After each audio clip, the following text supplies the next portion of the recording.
একটা কথা মাথায় রাখবেন, জীবনে ভালোবাসার মানুষের চেয়ে ভালো রাখার মানুষ ভীষণভাবে প্রয়োজন। ভালোবাসতে সবাই পারে, কিন্তু ভালো রাখতে কজন পারে? সম্মানিত দর্শক, আসসালামু আলাইকুম। আমি ফাতেমা বলছি নারায়ণগঞ্জ থেকে। সবাইকে ওয়েলকাম জানিয়ে শুরু করছি নতুন দিনে নতুন আরও একটি লাইফস্টাইল ব্লগ। আশা করছি সম্পূর্ণ ভিডিওটি দেখবেন। তো ভিডিও শুরুতে হচ্ছে নতুন 3টি টিপস আপনাদের সাথে শেয়ার করলাম। শুরুতে বেগুন কেটে লবণ দিয়ে ভিজিয়ে রাখলাম। এখানে হচ্ছে 2 পদের মাছ ছিল, জিওল মাছ। তো সেগুলো কেটে এরপর হচ্ছে ফ্রিজে রেখে দিয়েছিলাম। অনেকদিন ফ্রিজে থাকলে সেই মাছ খেতে ভালো লাগে না, তাই লবণ আর হচ্ছে গুঁড়া দুধ বা তরল দুধ দিয়ে হচ্ছে এভাবে যদি ভিজিয়ে রাখেন, কিছুক্ষণ পর হচ্ছে ভালোভাবে কয়েকবার কষলিয়ে ধুয়ে নিতে হবে। তারপর লেবুর রস দিয়ে আবারও কষলিয়ে ধুয়ে নিচ্ছি। এভাবে করে যদি মাছটাকে ভালো করে ধোয়া হয় তাহলে কিন্তু খেতে একদমই ফ্রেশ তাজা মাছের মতো লাগবে। কোনো ফ্রিজে মাছ রাখলে যে এক ধরনের একটা আসে, মানে স্মেল আসে, সেরকম লাগবে না। মনে হবে যে এখনই বাজার থেকে কিনে আনছেন।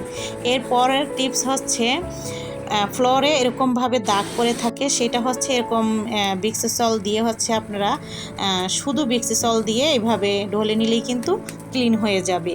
তো এখন চলে আসলাম রান্না করার জন্য। তো রান্না করার সময় হচ্ছে সব কেটে কুটে একলগে রেডি করে নিয়েছি। এখন আমি 2 পদের মাছই রান্না করব, তবে আলাদা করে কিন্তু একসাথে ভেজে নিব। তো দেখুন, প্রথমে হচ্ছে আমি লবণ, তারপর হলুদ মরিচ মাখিয়ে এরপর হচ্ছে তেলে ভেজে নিচ্ছি। তো এই পাশে যে শিং মাছ একটা ছিল, তো পিস করে নিয়েছি, আর 2টা কই মাছ ভেজে নিচ্ছি। কই মাছ রান্না করব মেয়ের জন্য, শিং মাছ রান্না করব আপনাদের ভাইয়ার জন্য। আর এই তো ভাজি করতেছি 2 পদের সবজি দিয়ে, একটা হচ্ছে পেঁপে আর একটা হচ্ছে আলু, এভাবে কেটে নিয়ে তো ভাজিটা ওই পাশের চুলায় বসিয়ে দিচ্ছি। মাছগুলো ভাজা হইতেছে ওই পাশে। তো দ্রুত এইভাবে কিন্তু 2 চুলা থাকলে আর আগুনটা যদি বেশি থাকে, মানে আমরা তো লাইনের গ্যাসে রান্না করি, তো আমরা কিন্তু দুনো চুলায় তাড়াতাড়ি করে রান্নাটা করে ফেলতে পারি। বেশি একটা সময় লাগে না, আসলে কেটে কুটে নিলে তেমন সময়টা লাগে না।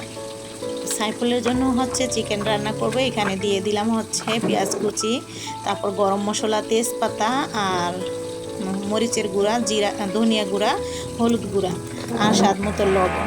জিরা গুঁড়োটা নামানোর আগে দিব, জিরা গুঁড়োটা দিইনি। এখন আদা রসুন বাটা দিয়ে তারপর হচ্ছে দিয়ে দিব তেল, সরিষার তেল দিয়ে রান্নাটা করব।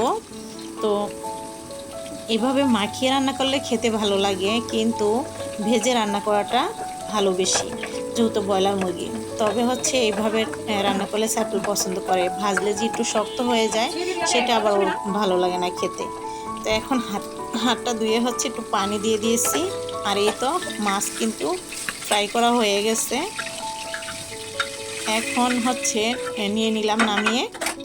এরপর এই যে বেগুন যে লবণ পানিতে ভিজিয়ে রেখেছিলাম, সেই পানি ফেলে এরপর হচ্ছে ধুয়ে এনেছি। এখন হচ্ছে হালকা আর একটু লবণ দিয়ে, অল্প পরিমাণে লবণ দিয়ে হচ্ছে ভেজে নিয়েছি।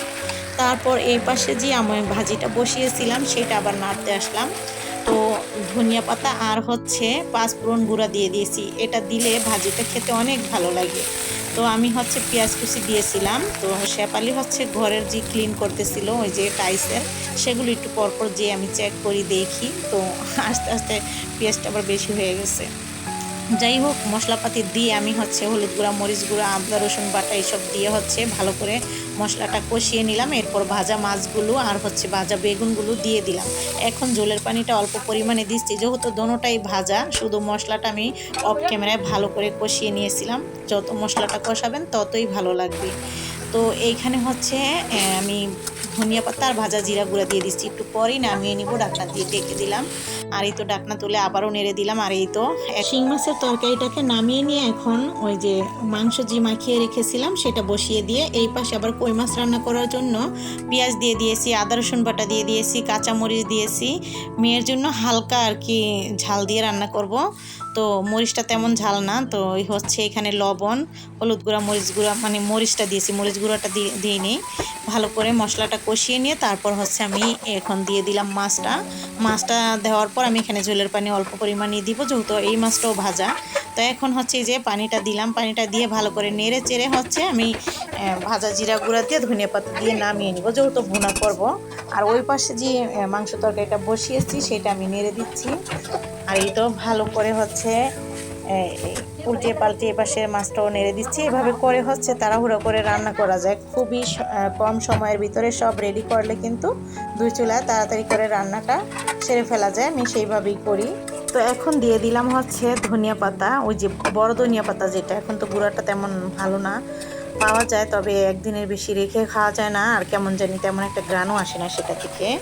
এখন দিয়ে দিলাম ধনিয়া পাতা, জিরা গুঁড়া, এসব দিয়ে নামিয়ে নিব। শেফালি হচ্ছে ওই পাশে থালাবাটি ধুইতেছে। আজকে হচ্ছে থালাবাটি সকালে ছিল না তেমন একটা, তো এই জন্য হচ্ছে সে অন্য কাজগুলো করেছে, এখন সে থালাবাটি ধুইতেছে। আমারও রান্না প্রায় কমপ্লিট হয়ে গেছে। এই তো আপনাদের ভাই আবার একটা মানে ডেউয়া ফল নিয়ে আসছে, সেটা হচ্ছে আমরা সবাই ভাগযোগ করে খেয়ে নিলাম। এখন রান্না করা তরকারিগুলো সব আমি এখানে নিয়ে আসবো। তো চুলাতে কিন্তু এখনো মাংস তরকারিটা আছে, আর ওগুলো হচ্ছে আমি ওখানে ভেড়ে রেখে দিয়েছি। এখন এক এক করে হচ্ছে পাকের রুমে থেকে আমি ডাইনিং টেবিলে নিয়ে আসবো প্রতিদিনের মতো। প্রতিদিন আমি এইভাবে টেবিল মুছে তারপর প্লেট রাখার ম্যাটগুলো বিছিয়ে রাখি, আর তরকারিগুলো আমি এইভাবে রেখে দিই, এতে করে আমার টানাটানি বেশি একটা করা লাগে না, এখান থেকে নিয়ে নিয়ে শুধু খাওয়া যায়। তো এখন হচ্ছে এক এক করে সব কিছু আমি টেবিলে গুছিয়ে রাখছি। খাবার টেবিল খাবার দিয়েই গুছানো ভালো লাগে। তো এই তো আমি সুন্দর করে টেবিলে সুন্দর মতো গুছিয়ে রেখেছি। কেমন লাগলো কমেন্ট করে অবশ্যই জানাবেন।